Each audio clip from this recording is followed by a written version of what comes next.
Cruzando as Conversas. Oferecimento Galeazzi Sul.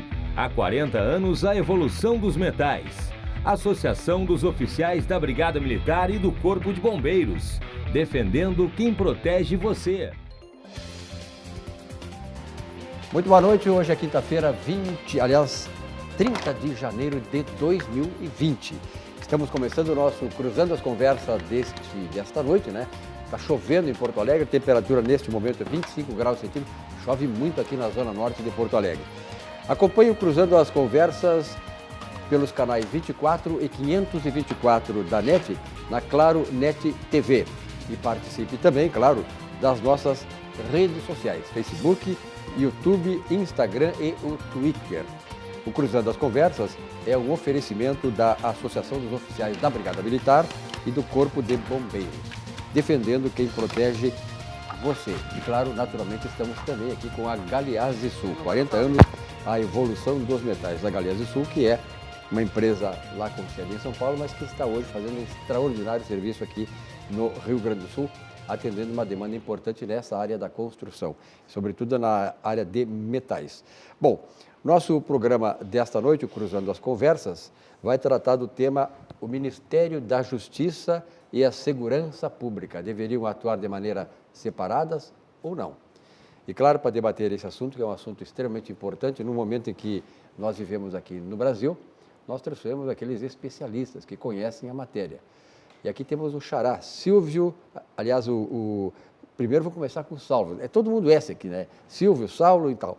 O Saulo Marimão. Saulo, prazer em tê-lo aqui no programa. Boa noite a todos. Tu tem comparecido aqui também, seguidamente, né? Né? Nem tanto quanto nós gostaríamos, mas nem sempre a agenda pode, né? O Saulo, que é mestre em Ciências Criminais. E também, agora sim, o meu xará, Silvio Munhoz. Silvio, prazer em tê-lo aqui pessoalmente. Ele que é promotor de justiça.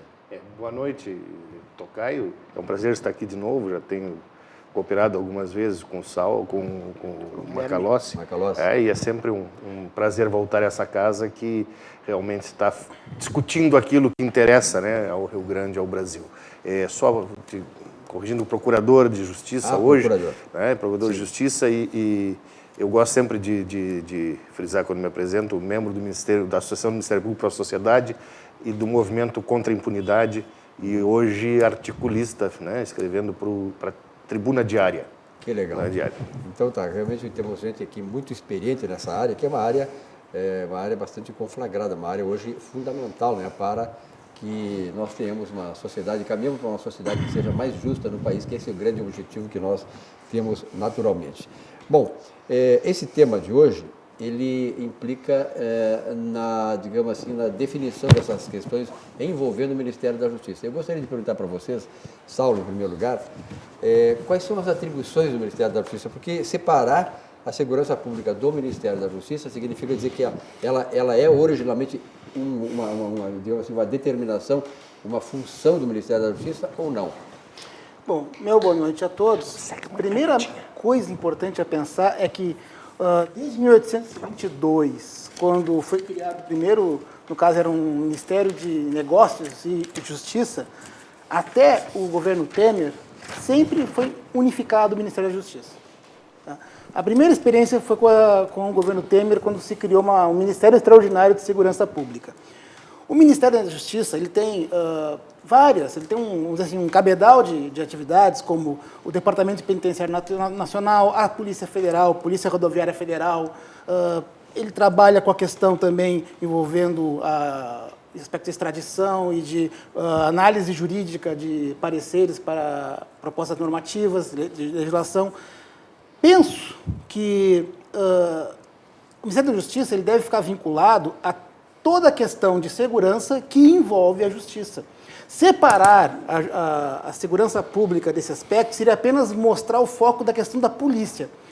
E eu penso, como sociólogo e analista desse aspecto, que nós temos que analisar tudo, desde o início do crime até a execução penal, sob o mesmo prisma. Se nós não pensarmos em execução penal como recuperação, ressocialização e separarmos para segurança e justiça, nós vamos trazer um prejuízo para uma situação que nós temos que dar mais ênfase, que é a questão da execução penal. O ministro Moro, ele tem se notabilizado, no meu ponto de vista, por um ministro que, no seu pacote anticrime, que foi desidratado no Congresso, ele, na verdade, ele criou um aumento técnico de normas para um maior encarceramento. Eu fico reflexivo se haverá correspondente aumento orçamentário. Porque nós, hoje, no Brasil, só para dar um destaque para os senhores, eu fiz um breve levantamento agora, antes de vir para cá, e de julho para cá, o investimento investimento penitenciário no Rio Grande do Sul foi de 265 mil. Ou seja, não tem dinheiro. Então, nós estamos aumentando o sistema carcerário, demorando, porque tem a progressão de regime que deveria funcionar. Se a LEP fosse seguida, se a LEP fosse obedecida, nós estaríamos numa situação muito melhor, em todos os aspectos. A LEP é de 34, nós temos há muitos anos e ainda não foi obedecida pelo Poder Executivo.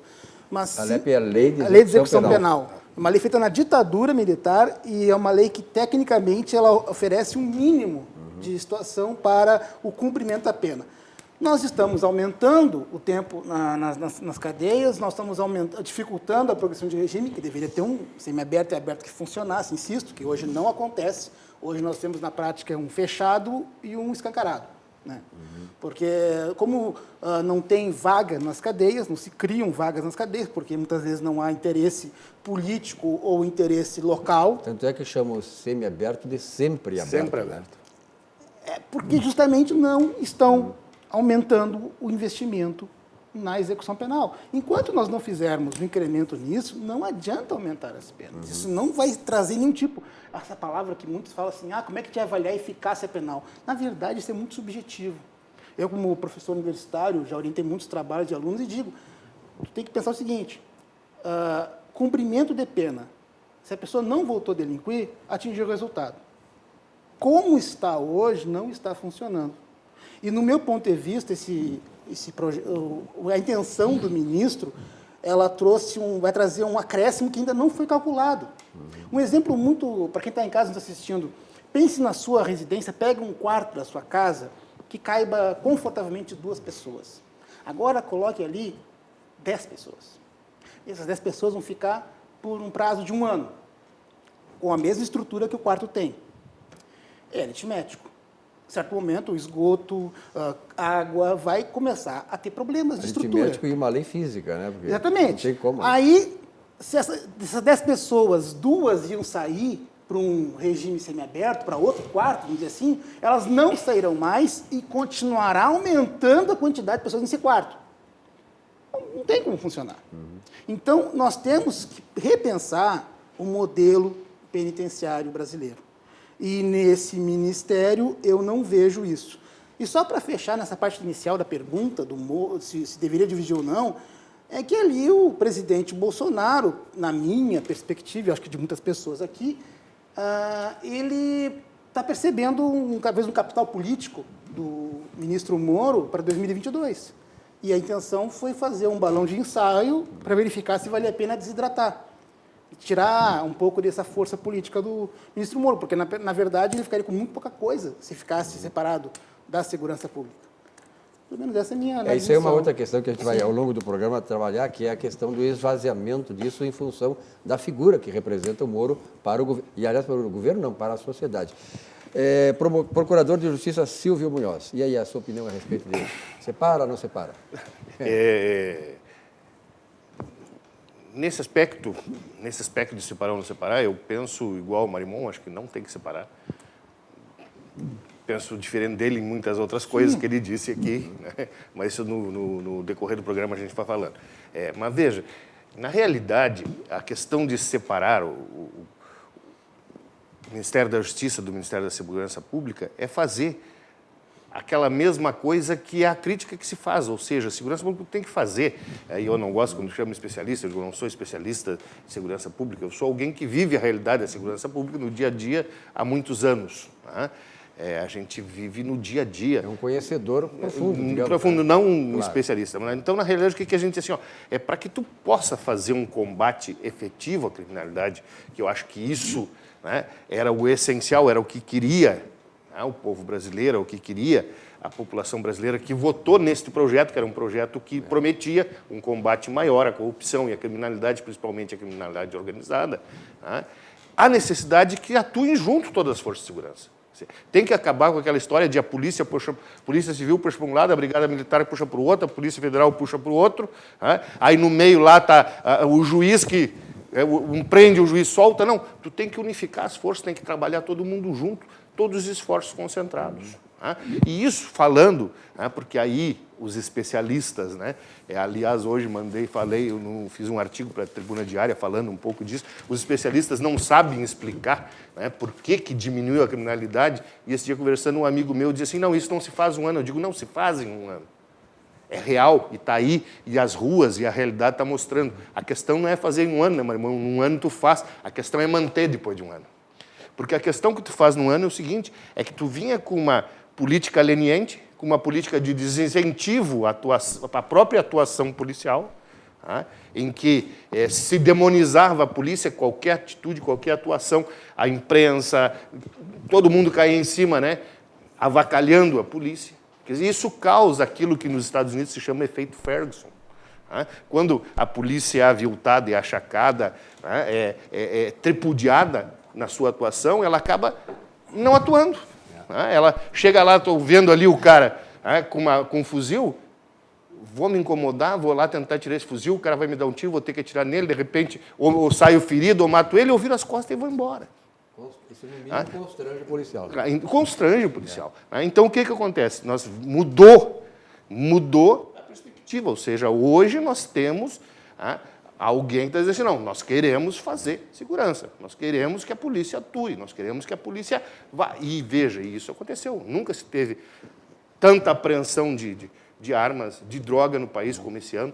No Rio de Janeiro se apreendeu em torno de 40 mil armas, sendo que delas 805 fuzis. Ou seja, a polícia foi para a rua e está atuando. E isso fez diminuir a criminalidade. Agora, a questão, e isso junto com outras coisas, o trabalho que fez o Ministério nas fronteiras, integrando as polícias, né, fez agora um centro integrado, né, de fronteira lá em Foz do Iguaçu, pegando as cidades que eram problemas, as maiores índices de criminalidades, e lá fazendo uma atuação com inteligência, com as polícias, junto com as polícias atuando conjuntamente. Isso fez diminuir a criminalidade. Agora, o problema é fazer com que continue essa diminuição. A nossa divergência começa, na realidade, o Marimon falou aqui, e eu acho que a execução tem que ser pensada, tem que ser analisada sim, a gente não pode deixar de pensar nela, mas eu sempre fui, e anos... O Marimon, inclusive, foi meu aluno na Escola do Ministério Público, né? E é muito bom ver o aluno superar o mestre, né? Hoje, o mestre em ciências criminais. Agora, essa coisa que tu fala é muito interessante mesmo. Isso, eu tenho professores que realmente se orgulham de ver um aluno superar o mestre, né? E isso é uma coisa interessante. O que mostra isso, né, o Saulo? Mostra o seguinte, que foi eficiente, né? Foi. Isso é interessante, realmente esse aspecto é interessante. Mas aí a questão, assim, que ele fala, eu também acho que a gente tem que pensar na segurança, mas eu não acho que não se esteja pensando, eu acho que há um enfoque diferente na segurança. Eu, inclusive, na minha vida toda, tenho defendido muitas vezes que nós tínhamos que mudar o nosso sistema penal. Eu sempre sustentei, vejo, e parece que meio visionário, né? Mas eu venho sustentando há horas em paralelo, por exemplo, eu sustentava que 2 mudanças eram indispensáveis para que se pudesse pensar em diminuir a criminalidade do Brasil. Porque, veja, o principal problema hoje é diminuir a criminalidade. Diminuir a criminalidade. O teu problema do espaço físico, eu vou te postar como se resolve agora. Tá? O problema é diminuir a criminalidade. O que eu dizia sempre assim, tu tem que mudar o artigo 75 do Código Penal. Porque é um absurdo, e a população, e nenhuma pessoa em sã consciência consegue entender que um cara que praticou 5, 6 homicídios, 2 estupros, 10 roubos, está condenado a 200 anos, ele cumpre a 30 anos e vai embora para casa. E às vezes muito menos que isso. Muito menos. Não, ele tem que cumprir no mínimo 30, se ele tem 50, 60. Tá? Então eu sempre dizia assim, que tinha que aumentar o 75 para 50, aumentaram para 40. Bom, melhorou. Tá? Esse cara que é multireincidente, que é um cara irrecuperável, tu sabe que é irrecuperável, tá? Esse, ele vai ficar mais tempo preso, certo? E eu dizia sempre também o seguinte, a minha ideia sempre foi assim, ó, tem que terminar com o sistema progressivo. Regime fechado e sistema condicional, como é na maior parte do mundo. Tá? Que tu determina um tempo lá X conforme o crime para tu sair em livramento condicional. E por que isso... Ou tem, então, que aumentar o tempo de progressão, porque o nosso tempo de progressão de 1/6 era um absurdo. Só existia no Brasil.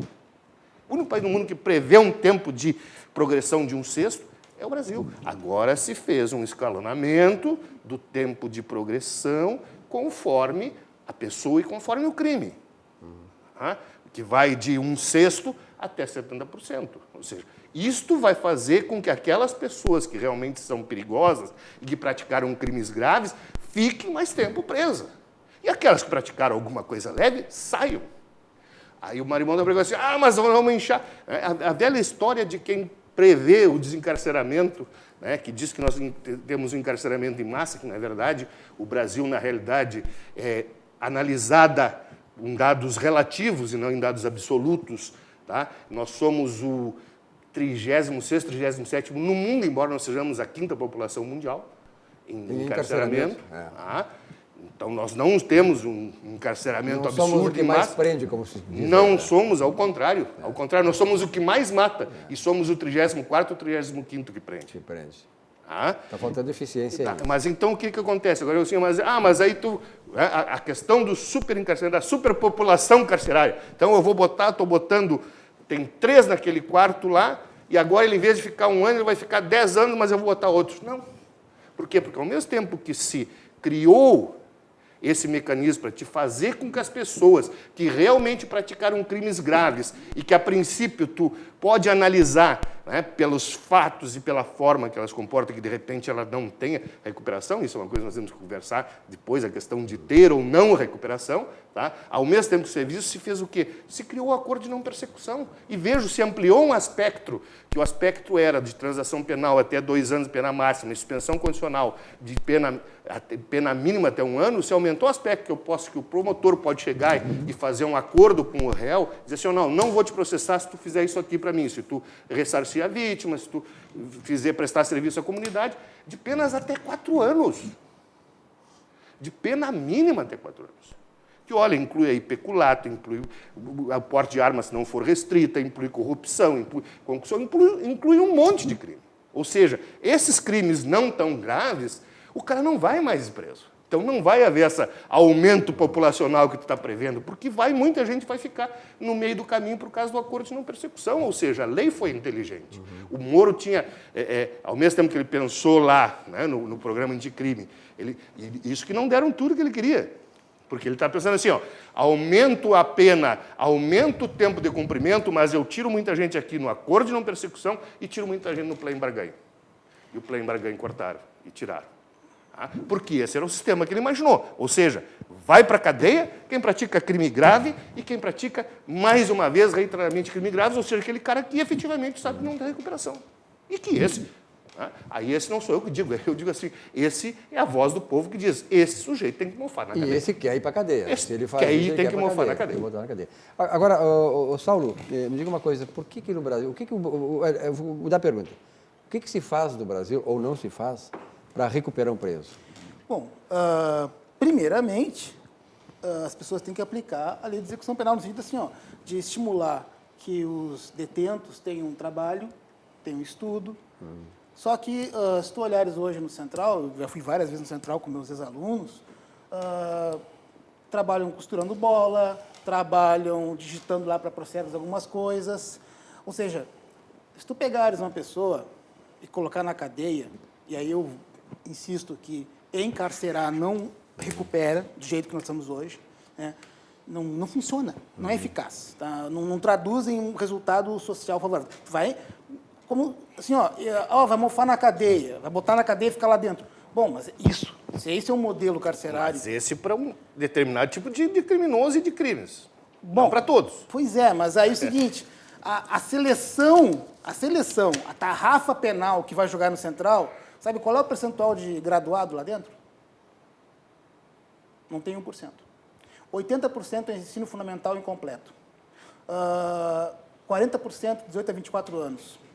Nós estamos hoje colocando na cadeia jovens que estão passando pela primeira passagem por um tráfico de drogas, que geralmente é uma quantidade que não é alta, porque o cara que manda não foi, tem um trabalho de inteligência importante aí. Aí o cara entra no sistema e ele é cooptado pelo sistema. Quando ele voltar, ele vai voltar pior. E nós não estamos cuidando desse infrator para que ele não delinqua novamente. Aumentando a massa carcerária, como nós estamos fazendo, sem investir, e falta investimento.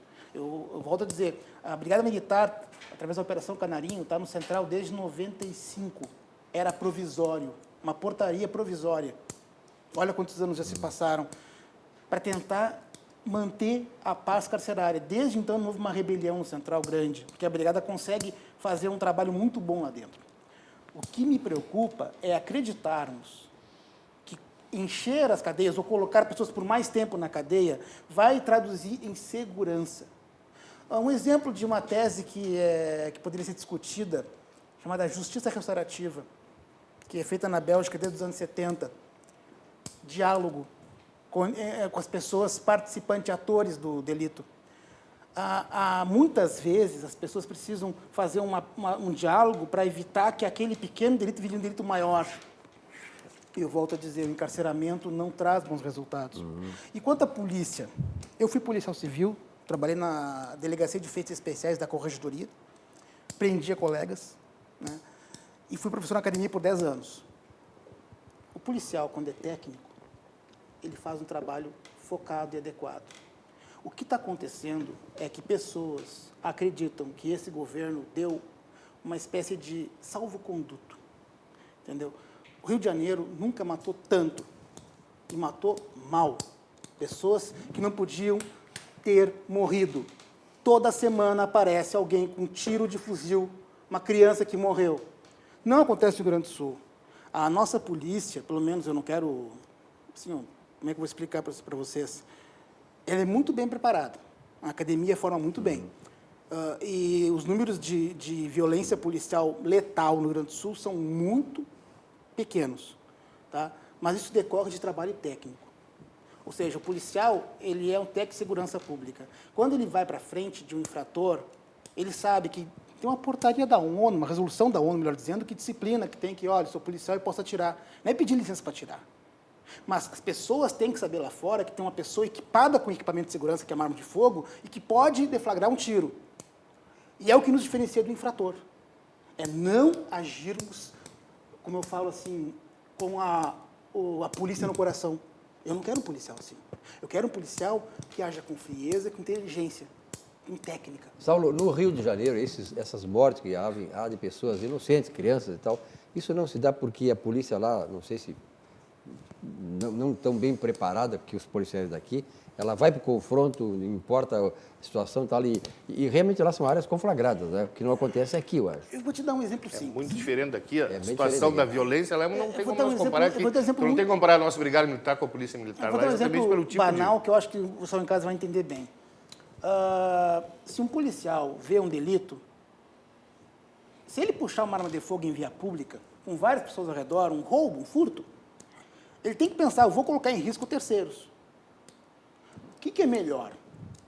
Eu acompanhar essa situação desse infrator, ir atrás dele, ir no encalço, ou fazer como a gente falava, fazer um QSO na rede e alertar os colegas, ou sair trocando tiros. Daqui a pouco eu prendo um infrator de um delito de um roubo de carteira, mas pela correria, pela falta de um cuidado, eu acabo levando a óbito um pedestre. Qualquer morte na Polícia Civil, na Brigada Militar, deve ser lamentada, praticada ou contra. Sempre é uma perda, sempre se perde. Por isso que o policial tem que agir com serenidade. Eu sempre dizia na academia de polícia, a primeira arma do policial é o cérebro e a última é a arma de fogo. E quando usar, tem que usar com calma. Calma não é covardia.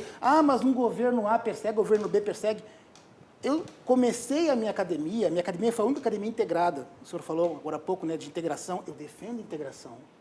Tem que haver. Eu defendo integração entre Polícia Civil e Brigada Militar. Não é possível uma coisa SUSEP, esquizofrênica. E Ministério Público Só tem para que dar um exemplo para os amigos. integrar sistemas. Quando eu era policial, era comum alguém ligar de Corumbá dizendo tem um gaúcho pedido aqui, passando aqui, ele está pedido, porque eles não tinham acesso a isso. Entendeu? Os estados não se interligam em sistemas. E isso o Ministério está fazendo, está interligando os estados. E isso é importante, de interligar, para tu saberes como é que está a situação das pessoas. Como é que tu vai, por exemplo... o senhor lembra muito bem do Adriano da Silva, aquele rapaz que matou várias crianças no norte do estado, lá no começo, né? Lá no cassino? Não, no norte do estado, Erechim, no norte do estado, isso. Depois é que teve o maníaco do cassino também. Teve do cassino outro, que era, acho que Paulo Renato também. Paulo Renato. Isso. Acontece que o Adriano da Silva era paranaense. Isto. E aí não tinha no nosso sistema nada contra ele. Por isso é que teve um atraso da polícia em localizá-lo. Eu trabalhei num episódio sobre esse caso, porque havia uma suspeita de um abuso lá contra um suspeito inicial que realmente era inocente.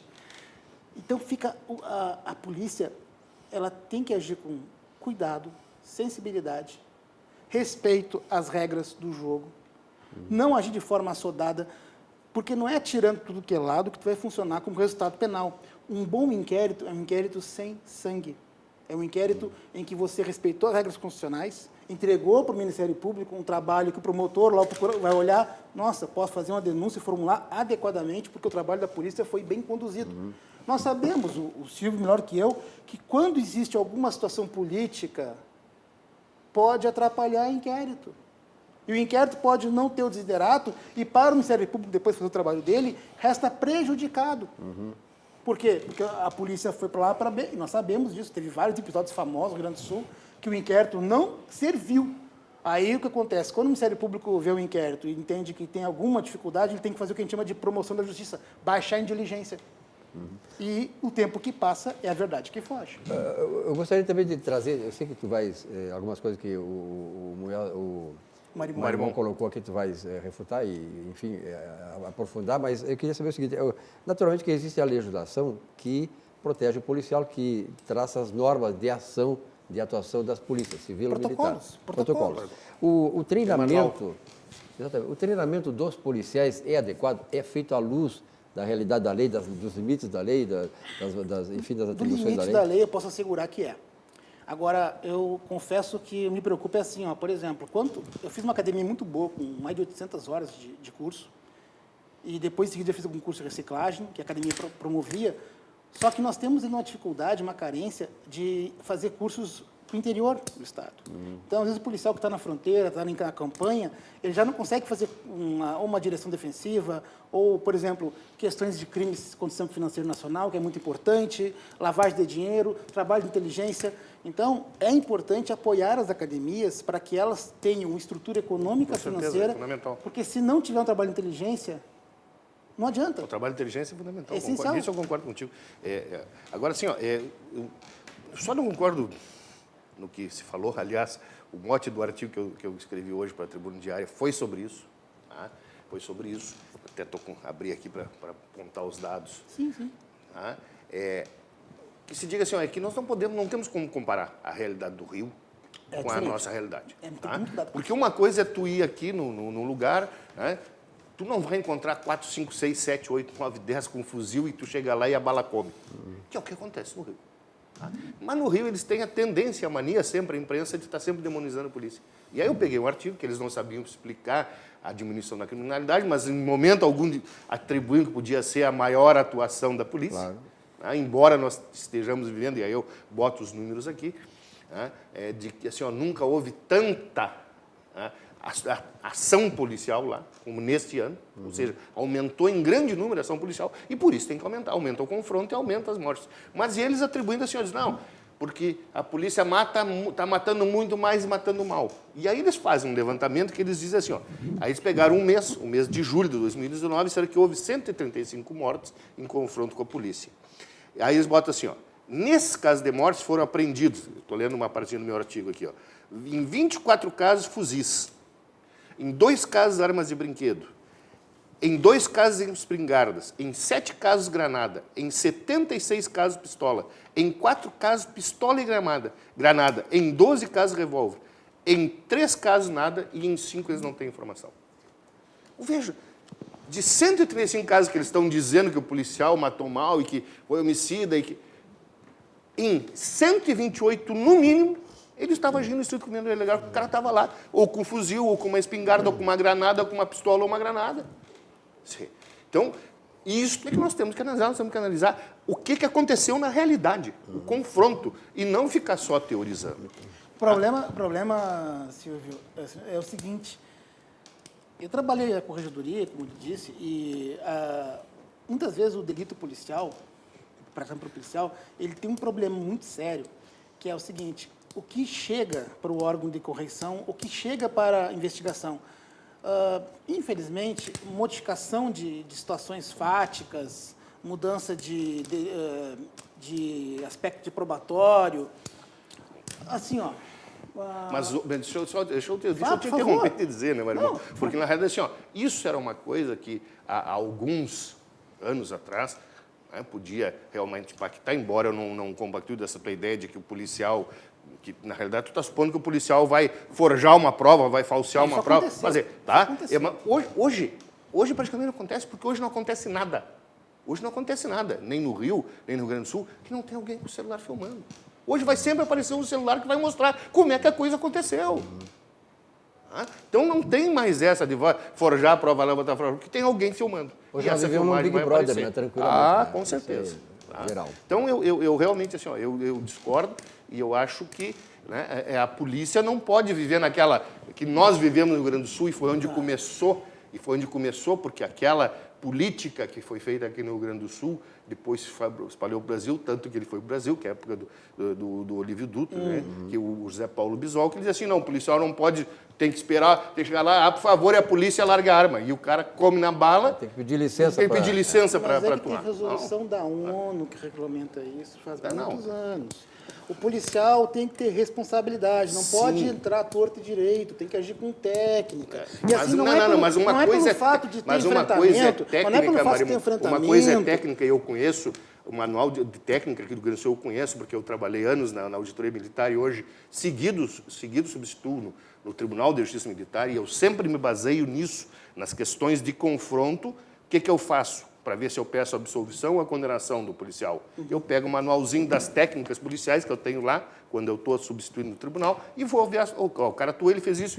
É assim que tem que fazer? É assim. Bom, então, se ele agiu dentro da técnica, eu peço a absolvição dele. Eu acho que nós temos que nos basear nisso, tem um manual para isso, e o policial tem que agir conforme ele. Até porque, né, não combinaram com os russos, esse é o termo que se usa, né? Não combinaram com o bandido. Não combinaram com o bandido. Espera aí eu dizer aqui, ó, eu vou pedir licença. E a questão assim, ó, lá no Rio tem um problema sério.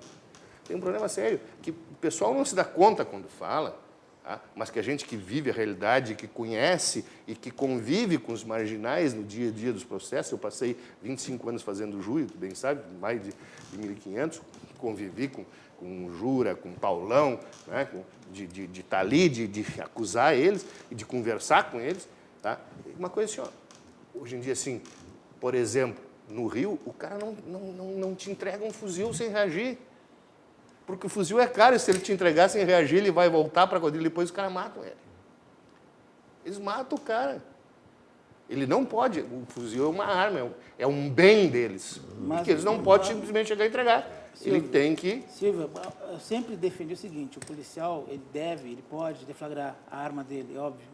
Eu não sou favorável a essa coisa falando assim. Aquela história, deixa o cara atirar primeiro e se o cara acerta o primeiro tiro. Dá a voz de comando. Polícia, não sei o que, etc. Mão na cabeça. Se o cara reagir, tu atira. Tem que atirar, com certeza. Só tem um detalhezinho importante, que é o seguinte.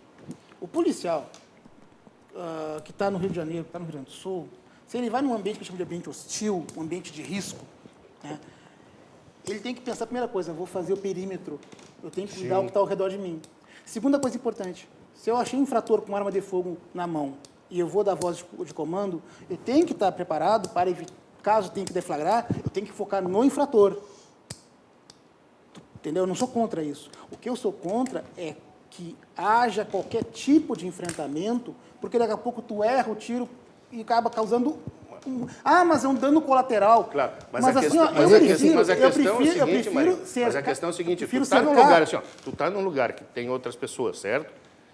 E o bandido começa já contra ti, tu não vai reagir, tu tem que reagir, cara. Vai reagir com cautela. Tu tem que Quer reagir. ver uma coisa? Mas o Eu vou te contar uma história engraçado, triste. veja bem, o engraçado é Em que isso no Rio... Em 2002... Mas o engraçado é isso, deixa eu só dizer uma coisa. Engraçado é uma coisa, isso é muito engraçado.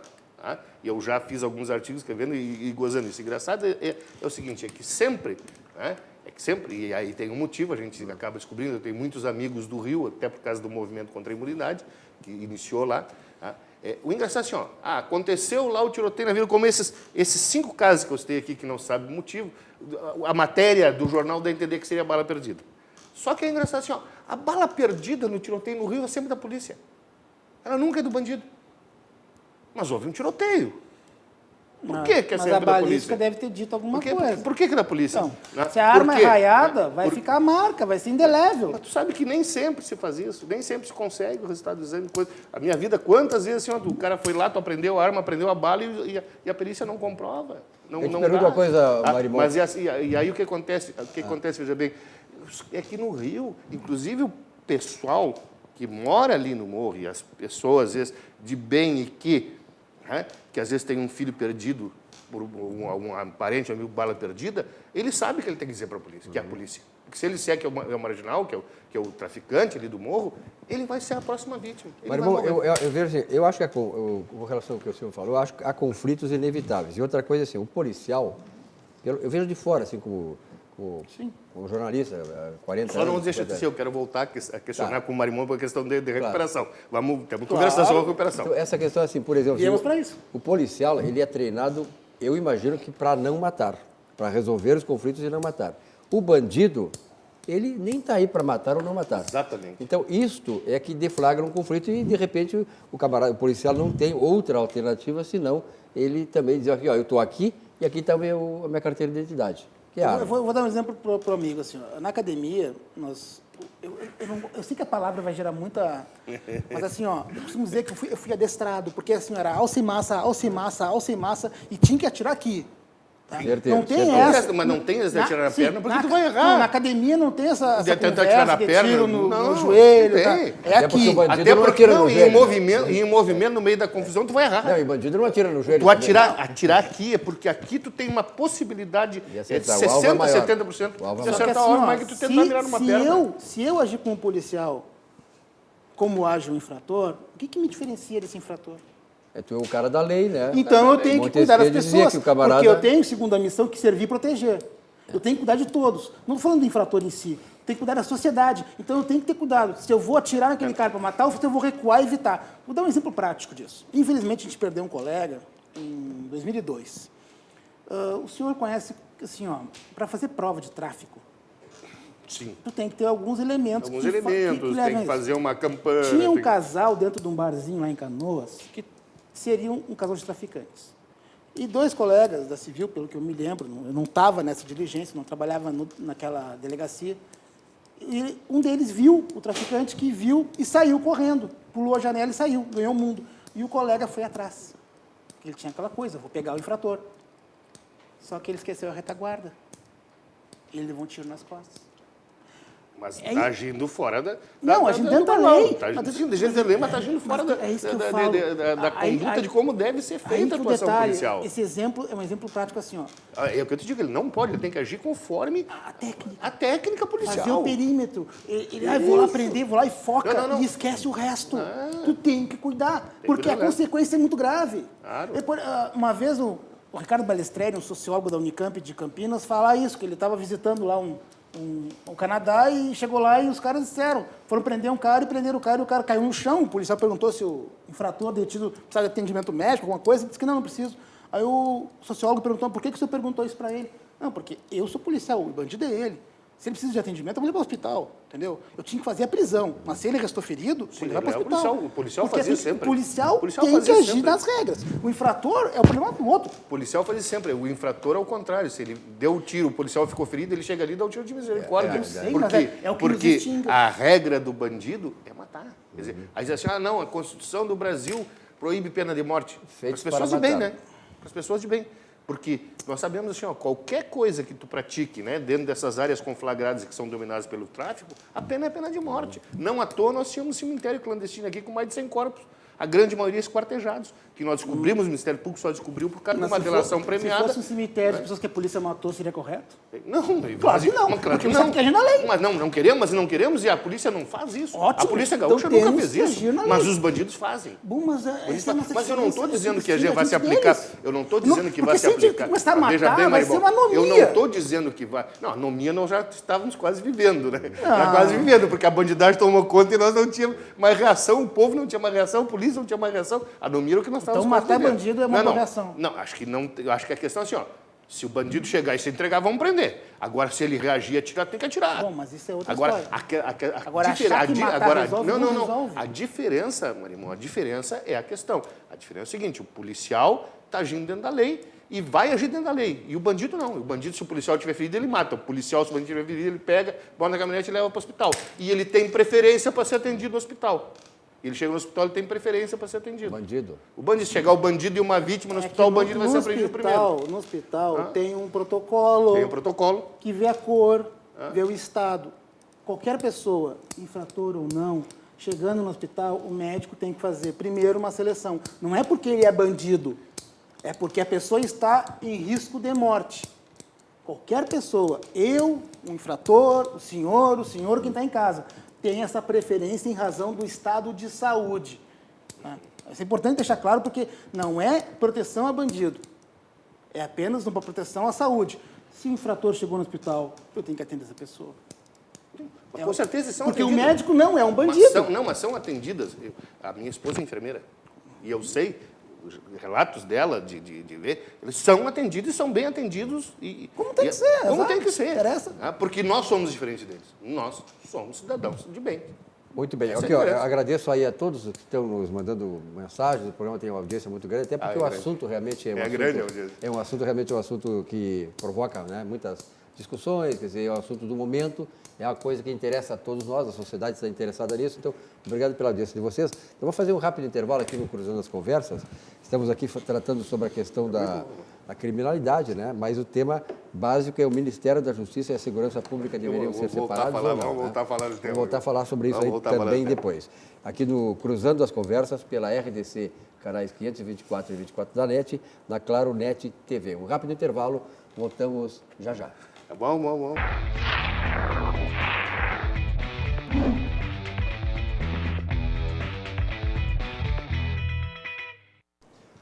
O Cruzando as Conversas desta noite está tratando sobre o tema: o Ministério da Justiça e da Segurança Pública deveriam atuar separados ou não. Um assunto importante que está sendo tratado aqui pelos especialistas. Eu não gosto muito Você não gosta desse termo, né? Não gosto caras que conhecem da área, que é o Procurador de Justiça Silvio Munhoz e o Saulo Marimon, que é mestre em Ciências Criminais. Quero lembrar para vocês que o Cruzando as Conversas da RDC TV pode ser visto pelos canais 24 e 524 da Claro NET TV. Participe também das nossas redes sociais, Facebook, YouTube, Instagram e Twitter. O Cruzando as Conversas é um oferecimento da Associação dos Oficiais da Brigada Militar e do Corpo de Bombeiros, defendendo quem protege você. E também da Galeazzi Sul, 40 anos, a evolução dos metais. Neste momento, 23 horas 2 minutos, a temperatura permanece 24 graus centígrados aqui na zona norte de Porto Alegre. Silvio Munhoz. Vamos lá. Voltando ao nosso tema, falando da questão do Ministério da Segurança, né, e da Justiça, eu acho que nós temos uma novidade, né? Nós, pela primeira vez, nós temos foi publicado agora, semana passada, né, com gente que conhece, com gente que entende, quem chefiava essa comissão era o Peri Chiquida, né, que é um estudioso das prisões, o Plano Nacional de Segurança Pública. Né, e que realmente ele busca melhorar o nosso sistema.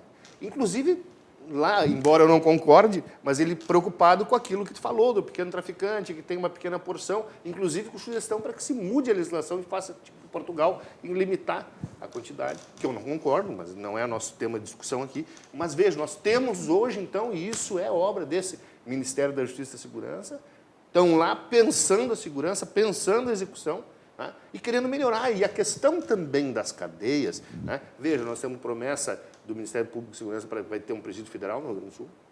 Charqueadas.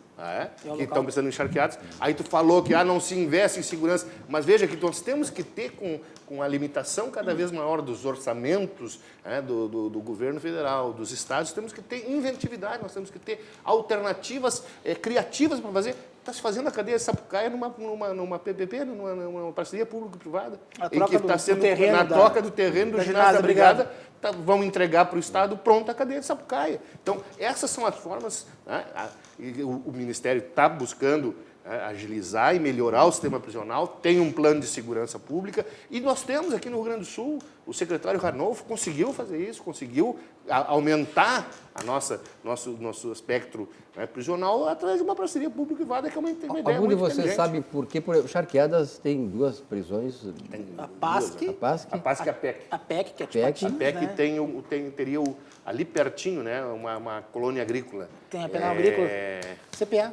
CPA, mas não é Charqueadas, é uma cidadezinha ao lado ali. São Jerônimo? São Jerônimo, Rua dos Ratos. Não me lembro, mas é ali. Tá, mas... E por que Charqueadas vai receber esse presídio federal? A ideia é exatamente para isso, é concentrar pela estrutura, já tem uma estrutura lá. Que é uma situação que eu não concordo. Eu acho que poderia ser em outro lugar também, concordo Assim, contigo. Porque concentra muito ali o senhor sabe bem que a legislação das comarcas regula que deveria ter uma penitenciária ou uma cadeia pública.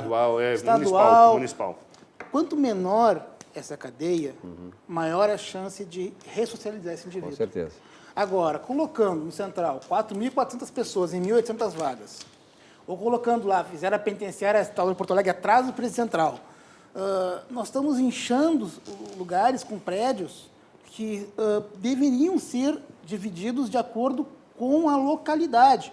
Por exemplo, não tem uma vaga federal, uma vaga fechada em Alvorada, não tem em Cachoeirinha, não tem em, Gravataí. Ou seja, há uma ausência grande. E vamos fazer de conta que o governo investisse, que não investe tanto, que recentemente o ministro Dias Toffoli obrigou o governo a liberar um dinheiro das loterias. Que estava... Foi do Fundo Beneficiário Nacional, uma grande parte é o dinheiro das loterias. Estava bloqueado. Mas aí que está. Por que estava bloqueado? É que os governos, e isso foi feito no governo da nossa presidente, que foi impeachmentada, e essa foi uma das causas, ela contingenciava o dinheiro do Fundobem para fazer superávit primário.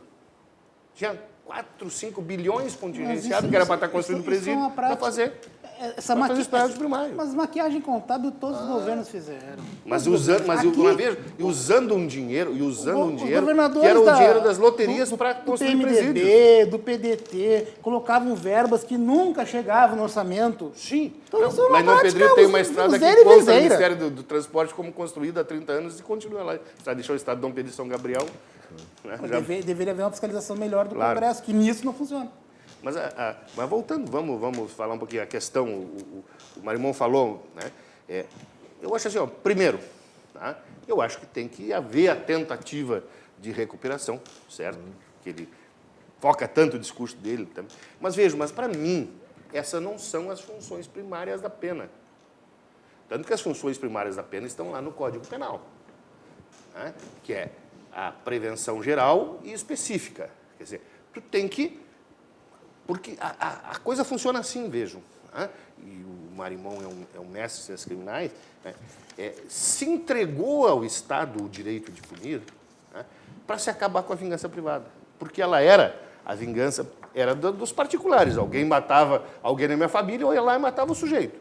E isso causava, acabando brigas entre tribos, entre comunidades e até guerras. Então, o que se fez? Se fez um pacto em que se entregou para o Estado o direito de punir. A prerrogativa, aliás, Montesquieu já dizia isso, a prerrogativa do Estado da violência. Exato. O Estado ele tem a obrigação, e ele se comprometeu a isso, e quando alguém pratica um crime, ele vai punir essa pessoa. Então, e isto serve, isso se tem, isso desde lá de Beccaria, se diz o seguinte, que a pena, a aplicação da pena e a certeza da aplicação de uma pena, ou seja, a pessoa saber que se ela praticar um crime, ela vai receber uma pena e que vai receber uma pena dura o suficiente, isso faz com que a pessoa pense 2 vezes antes de praticar o crime. que a ligação às teorias modernas hoje, da teoria econômica do crime, do Gary Becker, Nobel da Paz, escreveu isso em 82, 84, que ele o Gary Becker era economista, né? Economista. Ganhou o Nobel da Paz de Economia. Nobel da Paz de Economia, não, Nobel da Economia. Né? E o Gary Becker dizia isso assim, ó, quer dizer, o sujeito, e isto o Peri comprovou nas pesquisas dele no presídio, com os próprios presos, entrevistando os presos, o sujeito faz uma equação assim, ó, vale a pena? E o que se tem hoje é assim, que no Brasil vale muito a pena. Né? Porque tu sabe assim, ó, vou praticar o crime, talvez a chance de não ser descoberta é muito grande. Se for descoberto, nós temos uma legislação super difícil de superar para condenar o cara. Se tu for condenado, ela é leniente, uma pena pequena. E se tu for cumprir, se não prescrever, tu conseguir que o cara vá cumprir essa pena, ele tem milhares de benefícios que ele acaba cumprindo uma pena de 10 anos e ele acaba cumprindo 1 ano e meio. O advogado aqui, o doutor Hamilton Pereira, está perguntando para o senhor, doutor Saulo Marimon, pois não. Por que no regime militar o banditismo não teve vez? Bom, primeiro um abraço ao advogado, doutor Hamilton, por estar nos prestigiando. Mas, assim, primeira coisa é que nós não temos assim, informações adequadas sobre o regime militar. Muita gente sabe que em 81, 82, governantes estaduais queimaram documentos, né? Então, muita coisa não se falou. Não é uma verdade que não houve criminalidade na ditadura. Havia, só que a polícia matava. Tá? Ou então não havia respeito maior pela polícia? Não tem a ver com saber respeito. das consequências que eu não quero, assim, eu quero, como sociólogo, dizer uma coisa. O infrator econômico, porque aí eu quero chegar nesse ponto. Eu não consegui terminar o mas aqui não vai ter que fazer. Vamos lá, vamos seguir. É que nem trabalho de mestrado, tu não termina, tu abandona, né? Mas assim, o problema é o seguinte, meus amigos. Eu sei que é complicado isso para quem está em casa, mas o chefe de polícia, Hélio Luz, no documentário chamado Notícias de uma Guerra Particular, falou isso com muita sabedoria. Um rapaz lá fechou o ensino médio, aí no Rio de Janeiro, São Paulo, e qual era a perspectiva dele? Aí ele vou trabalhar como balconista, um empacotador de supermercado, sei lá o que seja, para ganhar um salário X. Aí o traficante da região diz assim, eu te ofereço 500 por semana, 1.000 por semana para ser tal coisa. Para quem não passou fome, isso não é negócio. Para quem passou fome, pode ser. Ou seja, por que o infrator existe? Porque ele vê oportunidade econômica. Quando um cara vai olhar um carro para arrombar, ele vai pensar, qual é o carro que oferece menos o quê? Vamos dizer assim, ó, se ele quer um carro focado, ele vai arrombar aquele carro e azar. Ele é muito técnico, ele vai saber fazer isso. Ele não pensa na pena que ele vai ter Mas no Brasil a pena é insignificante, por isso não é que eu digo, aí vale a pena, no Brasil, claro. Vale a pena praticar o crime, porque a pena, aí é assim, ó, vamos ter uma ideia assim, ó, vamos só para ter uma ideia, tá? Tu mata alguém, tu tirou a vida de alguém, tá? Aí vamos que o promotor te denunciou lá por homicídio qualificado, mas porque o advogado fez uma bela atuação no júri, o juiz desclassificou, condenou o cara a homicídio simples. Pena, 6 anos. Em 1 ano o cara está na rua. E tu tirou a vida de um ser humano. Isso vale a pena. Vale a pena, entende? Mas aí que nós vou dar um exemplo para o amigo assim. Para quem não conhece Porto Alegre, e isso é um trabalho, uma estatística da SUSEP, da Segurança Pública, existem vias públicas que têm mais delito que outras. Por que, por exemplo... Isso é inteligência. Sim, mas por que... Tu tem que mapear. Por que tu tem que mapear. É que nem tu faz o calor do jogador durante uma partida de futebol. Tu tem que... Vou dar um exemplo bem prático. A Rua Botafogo, no Menino Deus, era uma rua que tinha muitos arrombamentos de carro. É verdade. E por que tinha? Porque o infrator pensa. A rua era a única que ia ter a zenha. Então ele podia... saída, exatamente. Claro. Se ele arrombar Mas a polícia tem que fazer o o serviço de inteligência. Claro que tem, eu defendo isso. Eu acho essencial. A questão do segmento eletrônico, o uso de drones. Com certeza. Porque eu defendo mais inteligência e menos letalidade. Mas defendo...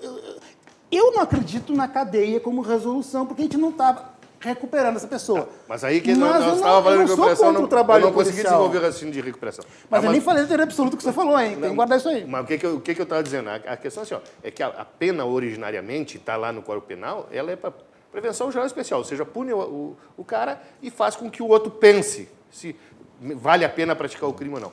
A recuperação, ela vem na lei de execução penal.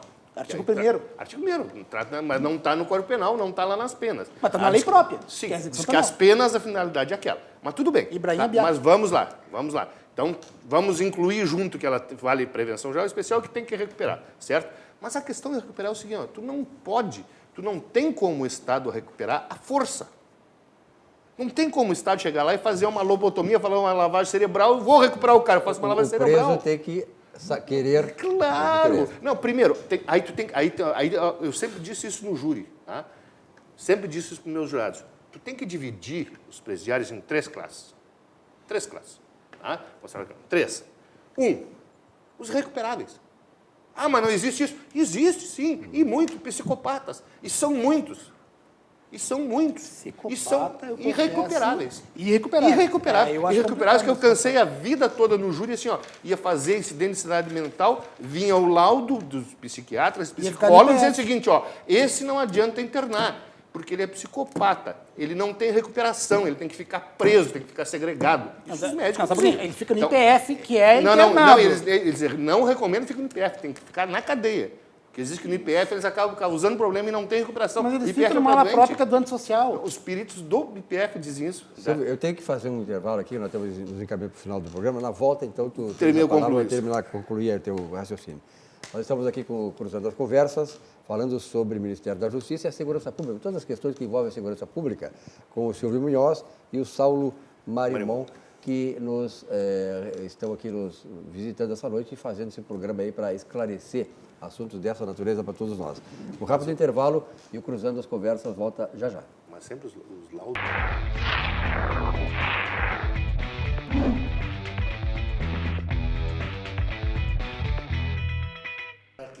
Muito bem, voltamos com o nosso Cruzando as Conversas desta noite, nesta quinta-feira, dia 30 de janeiro de 2020. Estamos tratando das questões da criminalidade no Brasil e centrando na questão do Ministério da Justiça, se deve ou não separar a segurança pública.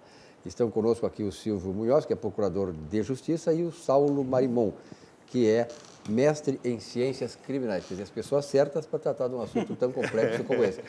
Silvio, te devolvo a palavra. Completar o raciocínio. Então, eu dizia, né, que nós temos que separar, quando pensamos em recuperação, em 3 categorias. Os recuperáveis, que são a psicopatia é uma coisa antiga, me desculpe, eu sou antigo, né? Hoje é o transtorno de personalidade antissocial, o TAS, que eles chamam. Tá? Esse não tem recuperação. E a ciência que diz que não tem recuperação. Qualquer pessoa do povo, bote no Google, transtorno de personalidade antissocial. Aparecem muitos artigos fantásticos sobre isso, científicos. Tá? Tem uma segunda categoria. Tá? Os recuperáveis, aí nós temos, então, 3. Irrecuperáveis e recuperáveis. Só que os recuperáveis nós temos que dividir em 2. Os que querem se recuperar e os que não querem se recuperar. Essa é a questão. Porque eu não posso pegar o cara que não quer se recuperar e forçar. A minha experiência, eu digo assim, os caras que querem se recuperar, eles acabam se recuperando. E muitas vezes ele se recupera através da interferência nos presídios das igrejas. Das igrejas. Eu cansei de ver no júri o cara chegar lá e dizer assim, doutor, eu vim aqui hoje, eu quero falar a verdade, eu não posso mais mentir porque eu me converti.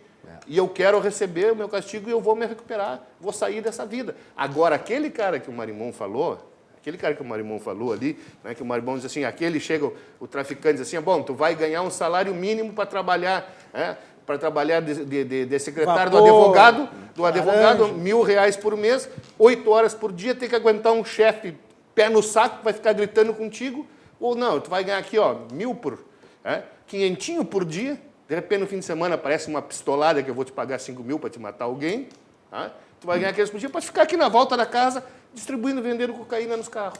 O que o cara vai fazer? Vai querer se recuperar? Ele ganha muito mais para ficar perto da casa dele, trabalhou 1, 2 horas por dia. Doutor Marimon, existe um estudo assim que possa apontar, em termos percentuais, qual é a taxa de recuperação dos presos? Assim, ó, a mais recente dá em torno de 40%. Hoje a taxa, uma questão muito importante para os amigos em casa, a gente fala em retorno à cadeia. Não fala, por exemplo, em reincidência, que a reincidência é um conceito penal muito específico. Mas o cara que caiu no sistema... E retorna. 70% volta para a cadeia. A porta giratória, como diz o porta giratória. Só 30 não volta. Mas assim, ó... Mas veja, ele está falando, a porta giratória, 70, tá? Não chega a ser bem 70, 60, da 67, 68. Tá? Mas então veja, o que eu estou falando é 1/3. 1/3 não volta. Que é o terço dos recuperáveis que querem se recuperar. Mas 1/3 não volta. As pessoas, assim, ó, vamos dar um exemplo bem prático. Se nós 3 aqui ficássemos na cadeia por uns 7 anos, regime fechado, e fosse para o semiaberto, 7 anos atrás, por exemplo, hoje é 2020, 2013. Aí chega lá, vai procurar um emprego, carteira assinada. Tua carteira está vazia, o que houve? Ah, o senhor sabe mexer em computador? Sabe mexer com celular, internet? Aí tu chega na cadeia, que curso que eles oferecem? Projeto Começar de Novo, do CNJ. O que eu estou dizendo... Mas hoje fazem um monte de curso, um monte de coisa. É uma coisa importante hoje que o senhor falou ali, que é importante. Na cadeia, como é que para os amigos de casa, como é que funciona? Tu chega na triagem central, por exemplo, a atual cadeia pública de Porto Alegre, se tu é primário, aulas primários. O cara, hoje, ele não vai dizer mais assim se é dos Brás, antigos Brás, dos Manos, ele vai por região da cidade. Sou da Restinga, dos primos. Vai pelos primos. De crime, o único delito é o Duque 13, que é o estuprador, que fica lá no pavilhão H. Fica isolado. Tem o nível superior, que acho que é no E2, e quem faz tratamento para dependência química, que é no E1, pavilhão E na frente. Quem trabalha no central, que tem o jaleco laranja, o AVH, Atividade de Valorização Humana, tem que dormir separado de quem não trabalha. Porque quem não trabalha quer a vaga de quem trabalha. Porque eles querem a cada 3 dias de cadeia tirar um dia. Eles querem remissão e não se recuperar. Muitos querem a remissão. Bom, mas assim... Aliás, essa é uma coisa, Marimão, que para mim é uma falha da lei de execução. O trabalho tinha que ser obrigatório. Ele tinha que pagar. Mas está na lei, porque não, tá na é lei que é um direito. Não, trabalho é obrigatório. Direito. Mas assim, o problema é que não há investimento. Tinha que ser obrigatório. Problema. Caiu na cadeia, tem que trabalhar. É questão financeira. Trabalho forçado não pode. É questão financeira, fiscal. Claro! Não, mas aí a questão é a seguinte... Eu penso que o legislador só pode aumentar o tempo de pena ou aumentar a fração se houver correspondência orçamentária. Senão nós estamos investindo no preparo do futuro infrator. Mas estão investindo e vão investir. Se está investindo.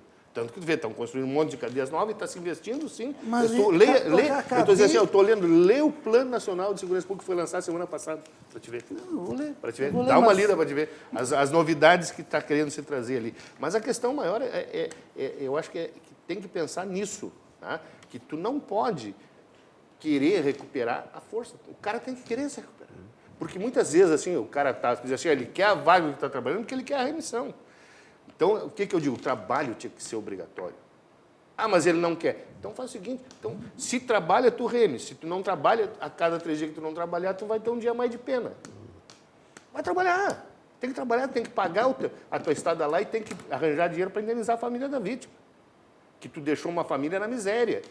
Que tu deixou 2, 3 órfãos, uma viúva lá que não tem como sustentar. Tem que se pensar nisso também. Nós estamos no caminho para o final do programa. Eu gostaria de fazer uma questão aqui para vocês. Temos 3 ou 4 minutos, né, o Beto? Quantos? 4 minutos. 4 minutos. É o seguinte, Arqueu, nós começamos falando sobre a questão do desmembrar ou não o Ministério da Justiça da Segurança Pública. Eu pergunto para vocês assim, qual é a posição de vocês em relação ao ministro Sérgio Moro? Ele está sendo fritado ou não? Bom, eu penso... E agradecendo a oportunidade de estar aqui nesse programa novamente, de ter contato com esses nossos telespectadores, agradecendo novamente ao Guilherme. Eu penso que ele está sendo fritado, sim, por questões políticas, porque o Jair Bolsonaro, o presidente da República, percebeu que ele é um candidato em potencial, né? E o ministro Moro, se está onde está, tem muito a ver com a Lava Jato, e com tudo que ele fez nos processos criminais da Lava Jato, que eu não concordo com muitas situações processuais, eu insisto, não estou falando de situação política, é processo. O que ele cometeu com o juiz, para mim... Não concordo contigo. Eu sei que não, mas assim, demais, claro que fez. Usar a delação premiada para a pessoa não ser presa e contar histórias, eu volto a dizer o que eu disse outra vez aqui. O Munhoz lá cria uma planilha que diz que eu me vendi tal coisa. Você cria uma coisa... Tá, cadê a prova? A prova é que eu vou trocar isso aqui por isso aqui. Tanto que estão revertendo algumas situações... A premiada é legal, está na lei. Eu sei que é legal, mas... Tá na lei. O cara cria fatos. Dentro da lei. Tá, mas eu acho que dentro da lei as coisas são feitas. Tem que agir dentro da lei. É dentro da lei um juiz divulgar uma conversa com a presidente da República? Aquela conversa... Não, só um pouquinho. Não, né? A questão é diferente. Conversa legal. Conversa legal, gravada a gravação com autorização. Tinha 2 horas, 2 horas depois da gravação, tinha vencido às 2 da tarde. Lembra disso? Venceu o prazo, não foi renovado e ainda assim o juiz da causa resolveu publicizar. A sociedade tem que saber. Opa! Ilegal! Mas aí não. Para fazer a prisão de alguém aí... Marimão, na realidade, não foi que ele resolveu publicizar isso, tá? Isso aí tá no processo. Ele tinha tirado o sigilo, tinha retirado o sigilo. Mas não pode, isso é ilegal. Como que é legal? Tu mantém em sigilo Seleção a lei criminal. enquanto ela precisa ser mantida em sigilo. Depois não se mantém mais. Agora, quanto à tua questão original, e ele disse, eu vi o programa dele no Roda Vida, ele disse que a pedido do Ministério Público, e ele fundamentou, é que viram ali e perceberam que havia uma obstrução da justiça. E como ele já tinha retirado o sigilo daquela gravação, ele publicou. Política. Mas, voltando à tua pergunta, tá? Não questionando, porque evidentemente aí nós vamos para finalizar. Para finalizar, tá? eu te digo assim, ó, eu não acredito, né? Embora ele tenha crescido muito pela atuação dele, eu não acredito em fritura, porque eu te diria uma coisa assim, ó, o Bolsonaro pode dizer que ele é qualquer coisa, tá? Mas menos que ele não é inteligente, porque é um cara que se elegeu com uma câmerazinha fazendo live no porão da casa, tá? E ele sabe que se ele mandar o Moro embora, termina o governo dele. Ele só tem uma chance de mandar o Moro embora e mandar para o STF. falou isso para ele. A única chance dele é mandar o Moro para o STF. Ele é refém do Paulo Guedes e do Moro. Se ele mandar o Moro, terminou o governo dele. E a eminência par do o Richelieu ou o Golbery é o Augusto Heleno. Ele sabe disso. Marimão, muito obrigado pela tua presença. Salve, Marimão, um grande abraço. Tá, Silvio, um grande abraço. Um grande abraço e sempre às ordens. Sempre. Acho que fizemos Marimão, um abraço, querido. Vamos fazer outro junto que eu gostei. Acho que debater ideias e não embate de pessoas, embate de ideias. Um embate de ideias que foi feito aqui, acho que atingimos o objetivo que foi esclarecer para você, telespectador, que depois tira suas conclusões, né, dessas posições, porque na verdade todos nós queremos aqui, tenho certeza que os dois que estão aqui querem o bem do Brasil, porque o Brasil ser uma nação próspera e justa. Bom, muito obrigado então a você, telespectador, também pela fidelidade aqui no Cruzando as Conversas. Uma boa noite, amanhã um novo encontro aqui na RDC TV. Até lá.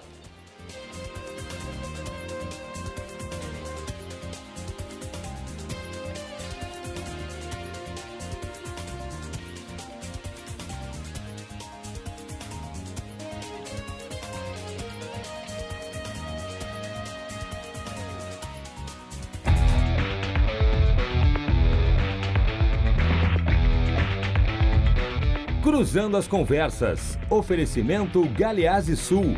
Há 40 anos, a evolução dos metais. Associação dos Oficiais da Brigada Militar e do Corpo de Bombeiros. Defendendo quem protege você.